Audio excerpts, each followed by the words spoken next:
நம்மளை யாரெண்டே தெரியாமல் நம்மளை விரும்பின ஒரு உறவு இருக்கும் என்றால் நம்முடைய தாயும் தகப்பன் இருந்தால்.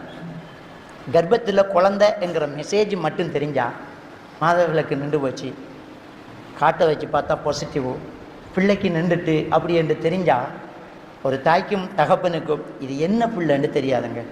என்ன பிள்ளைன்னு தெரியாது, எப்படி பிள்ளைன்னு தெரியாது, கருப்பா சிவப்பான்னு தெரியாது, குருடா முடமா சத்தியா எதுவுமே தெரியாதுங்க.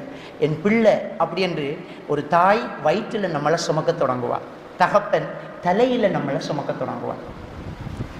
ஒரு தாய் வயிற்றிலையும் தகப்பன் தலையிலையும் தான் சுமக்கிறான். ஒரு தகப்பன் ஒரு குழந்தைக்காகத்தான் ஓவர் டைம் வேலை செய்கிறான், ஓடி ஓடி வேலை செய்கிறான், வெயில் பார்க்காம வேலை செய்கிறான்.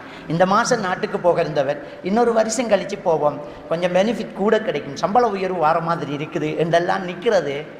டயர்டாக இருந்தாலும் டெப்லெட்டை போட்டுட்டு வேலைக்கு போகிறது, கஷ்டமாக இருந்தாலும் பல்ல கடிச்சிட்டு வேலை செய்கிறது அந்த குழந்தைக்காகத்தான்.